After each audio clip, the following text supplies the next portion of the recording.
بسم الله الرحمن الرحيم سبح لله ما في السماوات وما في الأرض وهو العزيز الحكيم هو الذي أخرج الذين كفروا من أهل الكتاب من ديارهم لأول الحشر ما ظننتم أن يخرجوا وظنوا أعوذ بالله من الشيطان الرجيم بسم الله الرحمن الرحيم الحمد لله وكفى. Toute la louange est pour l'unique Allah.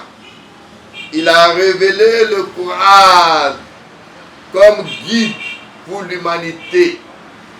Paix et bénédictions d'Allah sur le prophète Mohammed. Le prophète à qui Allah a enseigné ces versets. Que cette paix aille jusqu'à tous ceux qui croient et établissent la paix sur la terre. Chers croyantes et croyants en Dieu, nous voici encore aujourd'hui, ce samedi 24 juillet 2020, avec toujours notre essai d'interprétation des versets du Coran Karim. Allah subhanahu wa ta'ala est celui qui peut mieux interpréter. Le samedi passé, dans notre essai d'interprétation, nous nous sommes arrêtés au verset 25, où Allah subhanahu wa ta'ala nous dit Rabbukum a'lamu bima fi nufusikum in takunu solihin fa innahu kana lil awwabina ghafura. Ce verset dit votre Seigneur, il n'y a pas de Seigneur en dehors d'Allah. Votre Seigneur connaît mieux ce qu'il y a dans vos âmes. Si vous êtes bien, il est certes pardonneur pour ceux qui lui reviennent repentants. Nous avons dit le samedi passé que par ce verset, en tant que croyants, nous devons nous-mêmes faire une introspection de notre foi toujours. Renouveler toujours notre foi pour se corriger. Car en se corrigeant dans notre foi, nous corrigeons notre âme et nous devenons alors des gens dont Allah accepte leur repentance. Et Allah dit, si vous êtes bien, il est certes pardonneur pour ceux qui lui reviennent repentants. Awwab, utilisé ici, voudrait rien dire que, en termes arabes, yazkur zambi fil khilaf, ou bien yuznib sirran wa yatuba sirran. L'être humain qui se rappelle souvent de ses péchés et qui invoque le pardon d'Allah. Il commet des péchés en cachette, personne ne le voit, mais il vient toujours repentant devant Allah subhanahu wa ta'ala pour qu'il lui pardonne ses péchés. C'est pourquoi d'ailleurs le Coran nous dit Sibgata lillah wa man ahsanu minallahi sibga wa nahnu lahu abidun. Baptisé pour confesser les péchés, on confesse uniquement les péchés qu'Allah, auprès d'Allah, qui en dehors d'Allah peut mieux comprendre et pardonner les péchés. Donc, l'islam vous interdit de confesser vos péchés à un être en dehors d'Allah subhanahu wa ta'ala. Vous n'avez pas le droit de vous confesser devant le prêtre, devant l'imam, pour lui dire vos péchés et que celui-là vous pardonne. seul pardonne les péchés, Allah subhanahu wa ta'ala. Donc avec la permission d'Allah, nous allons donc continuer ce samedi le 25 juillet avec le verset 26, qu'Allah nous facilite la compréhension et l'interprétation de ce verset.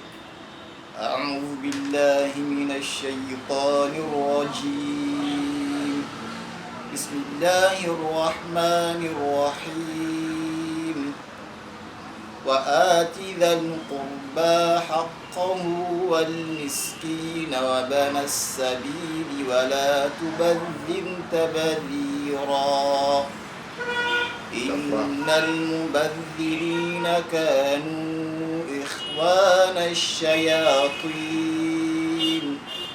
وكان الشيطان لربه كفورا وإما تعرضن عنهم ابتغاء رحمة من ربك ترجوها فقل لهم قولا ميسورا ولا تجعل يدك مغلولة إلى عنقك ولا تبسطها كل البسط فتقعد ملوما محسورا إن ربك يبسط الرزق لمن يشاء ويقدر إنه كان بعباده خبيرا بصيرا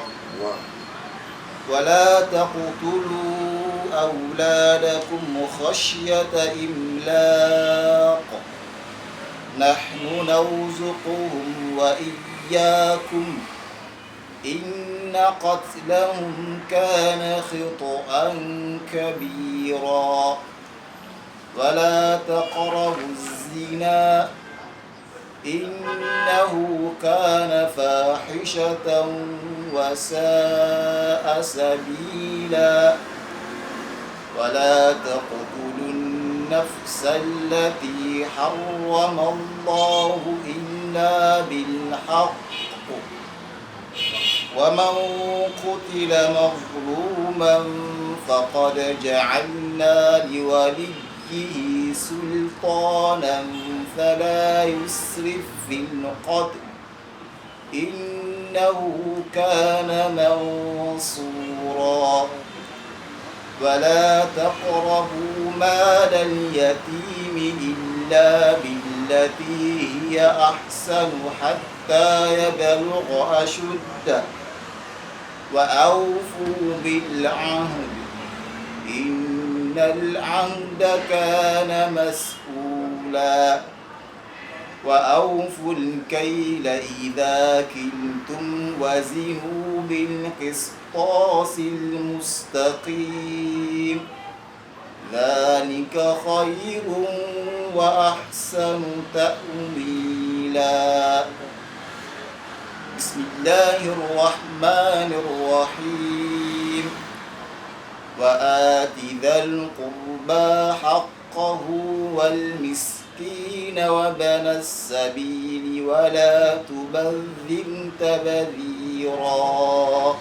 Allah Jalla wa ala, il continue avec ces versets. Allah dit wa atizal qurba haqqahu wal miskina wa bin as-sabil wa la tubadhir tabdhira. Allah Jalla wa ala, il donne encore ses injonctions à nous les hommes. Allah subhanahu wa ta'ala nous dit wa atizal qurba haqqo. C'est pour nous faire comprendre que tous ceux qui nous sont proches ont le droit sur ce que nous avons comme bien. Et Allah nous dit, nous devons donc à ces gens-là donner ce qui leur est dû. Et c'est pourquoi Allah dit, et donne aux proches parents ce qui lui est dû. Et pas à eux seuls, aussi aux pauvres et aux voyageurs en détresse. Allah dit wal miskin wa sabil. Allah dit Wala tubazir tabzir. En tant que musulman, vous n'avez pas le droit de dépenser le bien qu'Allah vous a donné comme vous voulez. Je ne peux pas m'arroger le droit de dépenser de l'argent qu'Allah m'a donné comme je veux. Non. C'est pourquoi on nous dit dans un autre verset Yes, aluna kemaza yunfiku. Tu seras interrogé sur comment gérer, comment dépenser de l'argent qui est gardé auprès de toi en tant que croyant. Vous n'avez pas le droit parce que c'est moi qui ai travaillé et cet argent m'appartient. Allah dit dans les dépenses, juste ce qui est utile pour toi. Et dans tes dépenses, tu n'as pas le droit de dépenser dans des futilités. Tu n'as pas le droit de prendre ton argent pour t'acheter de l'alcool, des interdits. Tout ce qui rend ivre en grande quantité ou en petite quantité est interdit à vous. Allah dit, donc, vous devez dépenser dans votre bien ce qui peut aller dans le bien, dans ce qui peut être reconnu par Dieu. C'est pourquoi d'ailleurs, le musulman a la responsabilité dans ce que Dieu lui a donné, de donner une partie non seulement à sa famille, ou à celui qui est en chemin, ou à miskin. On a souvent tendance d'interpréter le thème arabe al-miskin ou al-fukara. Al-miskin ou al-fukara, les pauvres et les indigents. Ces deux thèmes se rejoignent, mais la différence est du fait que on parle de celui qui, en réalité, essaye de travailler, mais il n'arrive pas. L'islam demande de venir en aide à celui-là, et non celui qui refuse de travailler.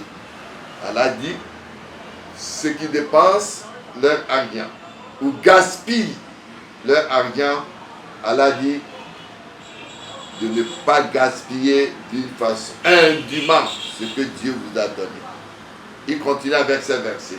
Innal mubadhirina kanu ikhwana ash-shayatin wa kana ash-shaytanu li rabbih kafura. Allah Jalla wa Ala, il nous dit innal mubadhirin. Certes, ceux-là qui font des dépenses pervers,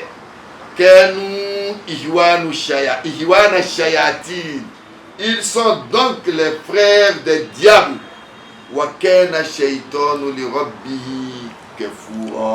Certes, Allah dit, le diable est très ingrat avec ton Seigneur.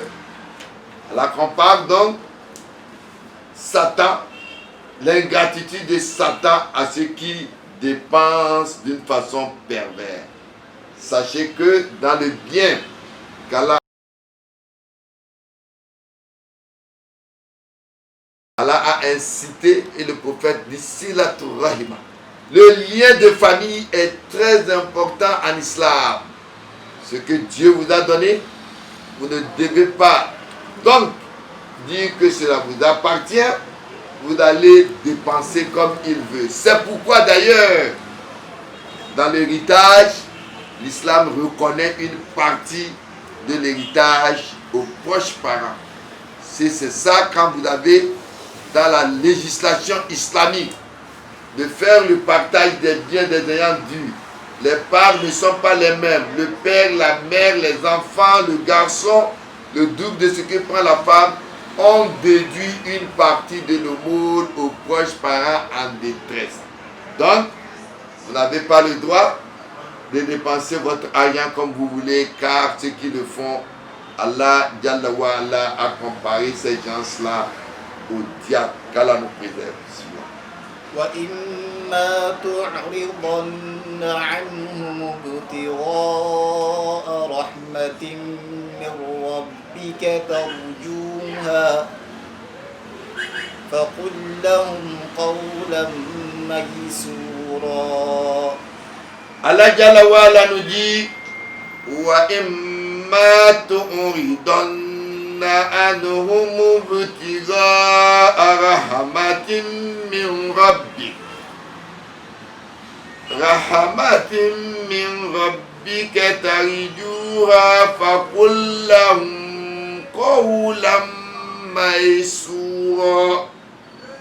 Allah Jalla wa Ala, il nous dit, si tu t'écartes d'eux à la recherche d'une miséricorde de ton Seigneur que tu espères, adresse-leur une parole bienveillante.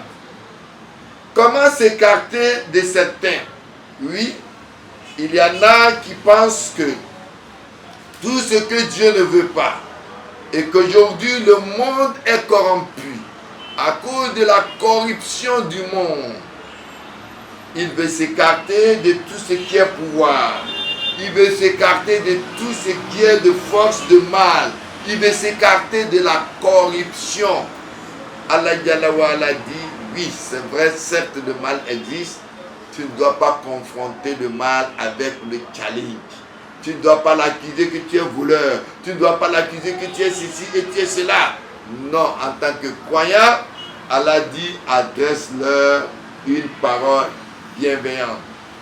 Il y avait un groupe d'individus qui avaient pensé que le monde étant tellement corrompu, ils ont voulu s'isoler pour ne pas avoir contact avec le monde corrompu. Ils se sont caillés un endroit où ils ont dit ils n'auront même pas besoin de la technologie, ils n'ont pas besoin de téléphone, ils n'ont pas besoin de courant, ils vont cultiver, manger, vivre et adorer Dieu. Mais Allah dit voilà, dans ça, Allah dit il ne faut pas oublier ta part sur cette terre. Ta part, c'est tout ce qui est bien sur cette terre, mais seulement la gestion de ces biens, c'est ce que Dieu veut de vous. Et il nous dit, au cas où vous voulez vous écarter de ces malfaisances sur terre, vous ne devez pas le faire d'une façon violente. Vous ne devez pas confronter ceux qui le font ou ceux qui font du mal ou qui sont corrompus d'une façon violente. Vous devez toujours leur adresser une parole dont Allah a dit bienveillance. Non. ولا تجعل يدك مغلولة إلى عنقك ولا تبسطها كل البسط فتقعد ملوما محسورا. Allah Jalla wa Ala, il continue avec ce verset. Allah subhanahu wa ta'ala nous dit وَلَا تَجْعَلْ يَدَكَ مَغْلُولَةً إِلَى عُنُقِكَ وَلَا تَبْسُطْهَا كُلَّ الْبَسْطِ فَتَقْعُدَ مَلُومًا مَحْسُورًا. Ce verset a été révélé au prophète Mohammed à cause de sa largesse exagérée. Il a été révélé au moment où un homme était parti voir le prophète Mohammed en disant que, oh toi le prophète, ma mère m'envoie vers toi en te demandant ceci, cela. Et le prophète, il dit, ma indanal yomiché, nous n'avons rien aujourd'hui. Et quand le prophète lui a dit qu'il n'avait rien, ce jour, ce jeune homme a dit, alors enlève ta chemise. Enlève ta chemise au moins pour moi puisque je n'en ai pas. Et le prophète enleva sa chemise et lui-même il était resté nu. Il était resté nu en réfléchissant jusqu'à ce que Bilal a fait l'appel pour la prière. On n'a pas vu le prophète arriver parce qu'il n'avait pas de tenue sur lui. Et les gens ont couru pour voir qu'est-ce qui est arrivé au prophète Mohammed. Alors on a constaté qu'il lui manquait de quoi porter pour aller adorer Dieu.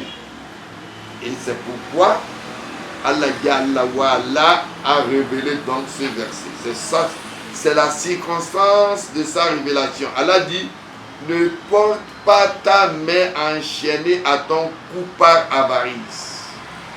et ne l'étends pas non plus trop large, sinon tu te verras blâmé et chagriné. Il était blâmé de ne pas aller pouvoir prier et lui-même il avait le chagrin. Ça voudrait dire quoi? En tant que musulman, vous devez faire du bien, mais vous ne devez pas aussi exagérer jusqu'à ce que vous allez vous priver de telle sorte de bien qui vous manque. C'est différent de ce que Dieu a parlé dans le Saint-Coran, des gens qui s'aimaient pour l'amour de Dieu de telle sorte que il préférerait à son frère du bien que lui-même. Il y avait eu une guerre au temps d'Abou Bakr Siddiq où quelqu'un apporta de l'eau pour aller secourir un de ses parents en situation de guerre. Arrivé sur les lieux, il avait vu en train de chagriner. Et il avait besoin de l'eau. Ce dernier avait tenu une bouteille d'eau pour servir son frère. Arrivé à son endroit, celui qui était à côté de lui aussi criait. Et il faisait signe à son proche parent de plutôt donner de l'eau à son frère que lui. Il arrive donc, il laisse son frère, il va chez ce dernier pour lui donner cette eau de secours qu'il en avait besoin. Celui-ci constata qu'il y avait encore un troisième plutôt qui encore aussi avait besoin de l'eau et qui criait waouh, ces cris-là, ce deuxième faisait encore des signes d'aller donner plutôt à ce troisième qui en avait besoin. Arrivé à son niveau pour lui donner de l'eau, il n'avait pas pu prendre de l'eau si ce n'est que la kalima. Ashhadu an la ilaha illallah wa anna Muhammad Rasulullah. Il a rendu l'âme. Et il revient vers le deuxième, lui aussi faire kalima. Ashhadu an la ilaha illallah wa anna Muhammad Rasulullah. Savez, le prophète de l'islam dit Man kana ahir kalamihi la ilaha illallah dakhala al-jannah. C'est sûr que c'est déjà du paradis parce que leur dernier mot. Il revient vers qui il a réellement apporté de l'eau. Lui aussi, il termina par Ashhadu an la ilaha. Il a rendu l'âme et au finish, aucun d'entre eux n'a pris de l'eau qu'il fallait. Et Allah a révélé en eux que Wayushiruna ala anfusihim walau kana bihim khasasa. C'était des gens qui se privaient des choses quand bien même ils préféraient leurs frères, quand bien même les mêmes choses, ils en avaient besoin. Mais ici, Allah nous dit, il ne faut pas être tellement large jusqu'à ce que tu vas te priver et regretter. Donc, les dépenses perverses étant interdites en islam, la charité étant recommandée, d'où l'imposition de la zakat dans l'islam, qui est un aumône légal des 5 piliers de l'islam. Il y avait un être qui était très pauvre au temps du prophète Mohammed. Et sa pauvreté était tellement accentuée qu'il a demandé au prophète de prier pour lui. Quand le prophète pria pour lui, et il lui faisait don de 2 chameaux, par lesquels il est devenu très riche. Et ce dernier, dans sa richesse de troupeaux, celui qui était le premier arrivé dans les lieux d'adoration aux heures de prière, les masajid, devenait très en retard. Même il lui arrivait un jour, à l'heure de la prière de Juma, il a oublié parce qu'il était dans ses troupeaux et dans son argent. Et quand il a vu les gens revenir de la prière, il dit, ah, vous avez déjà prié ça? Quel routuba le prophète a prononcé aujourd'hui? Quand on a rendu alors l'histoire au prophète Mohammed, de ce dernier, ce qu'il est devenu dans sa richesse, le prophète était devenu très détressé. Il avait presque regretté de l'avoir aidé si son aide pouvait aujourd'hui le porter à ne plus fréquenter les lieux de culte, à ne plus prier comme il faut. Et Allah a dit, a révélé. Donc quand il a vu le prophète dans ce regret, il a révélé un autre verset qui lui dit Khudh min amwalihim Sodakotun Tutoyirum. Déduis donc désormais de leur argent une partie pour purifier leur acte. D'où la zakat, du zakim, cela va les purifier. Donc la zakat devient alors un élément fondamental du pilier de l'islam pour essayer de purifier l'âme de ceux qui nous donnent. Dans la zakat, la gestion de la zakat désormais permettra de partager les biens des croyants afin de ne pas les dépenser comme il ne faut pas. Non. إن ربك يبسط الرزق لمن يشاء ويقدر إنه كان بعباده خبيرا بصيرا. Allah Jalla wa Ala, il continue. Inna rabbaka yabsutu rizqa liman yasha'u wa yaqdir. Innahu kana bi ibadihi khabiran basira. Allah Jalla wa Ala nous dit, en vérité, ton Seigneur, le Seigneur